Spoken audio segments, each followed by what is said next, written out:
He left us! He left us! But that's not what I'm gonna do.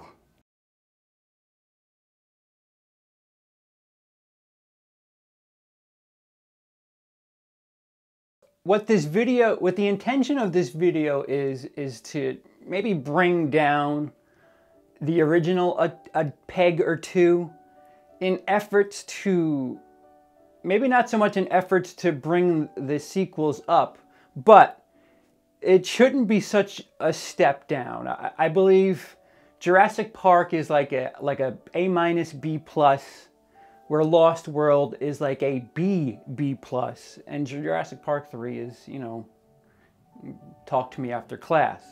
That's 2 out of 3 films that are good. So what is this tarnished legacy? The series of films is ruined. What you're basically saying is there's more garbage than there isn't. And even if Jurassic World ends up being a total bomb, I would still say half of the movies are good. So like that statement is just absolutely absurd. And it's because these absurd statements exist that I'm going to go ahead and do this. Keep in mind, I am a fan of all of these films. Not that big a fan of 3. I'm a big fan of 1, a big fan of 2. But if you're gonna pull down on 2, I'm gonna start talking about 1. Because we all know how great the original is. We'll start at the beginning. That dig that Sam Neill is at. You know, it's a bunch of scientists, and you know, it's pretty desolate and in the middle of nowhere. But there's a kid there? Why is there a child there in the middle of this shitty desert where it appears as if they're working for hours on end? Whose kid is that ridicules Sam Neill's character with the raptor bird thing? What is he doing there? How did a child get to that thing? How did a child get to that job site? Where are his parents? Why is he there?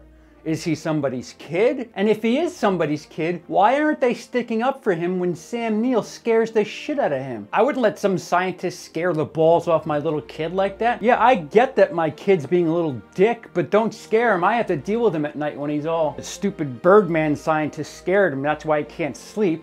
We go further ahead. The spine of why everything falls apart in the film is because of course, the greedy computer guy. He shuts everything down, and that's when everything hits the fan in that movie. The reason he does that is because he's selling a bunch of dinosaur shit for money.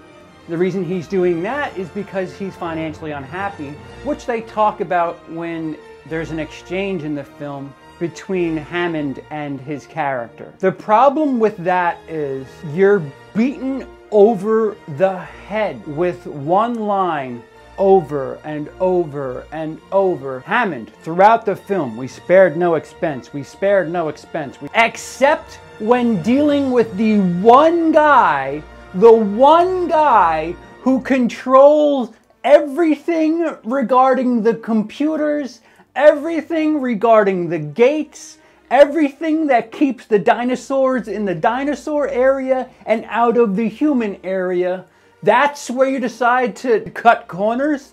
Stop it. If you spared no expense, this guy wouldn't be doing what he's doing. Then after the shit hits the fan and everything's off, the T-Rex throws the lamb over the wires and then figures out that, oh wait, the wires aren't electrocuted anymore. And then he crawls over, and then we have that great scene where it's raining and the dinosaur's over. And then all that craziness happens, and the stupid lawyer runs and he gets picked off on the toilet bowl. Great scene, great scene. However, we see the dinosaur walk over the gate onto the floor, and then Grant and the 2 kids get over on the other side, and suddenly there's a cliff. And it's not like it's a dinosaur would be able to climb it because it's like, 10 feet or something like that. It's hundreds of feet.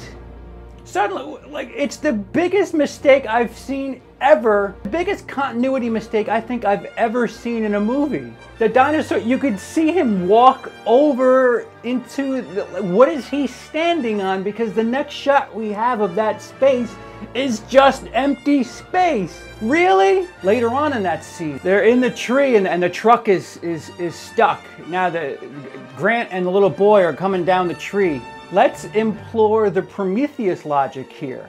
They're coming down a tree and trying to avoid a truck that's going to fall on them. They're in a tree and they're going straight down.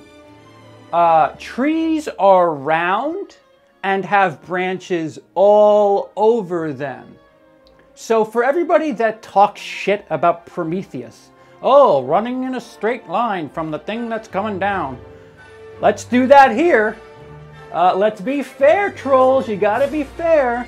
If a tree is round and you can walk around on the branches, why go straight down? Double standards. Now that I've brought Jurassic Park down a little bit, let's try to bring Lost World up a little bit.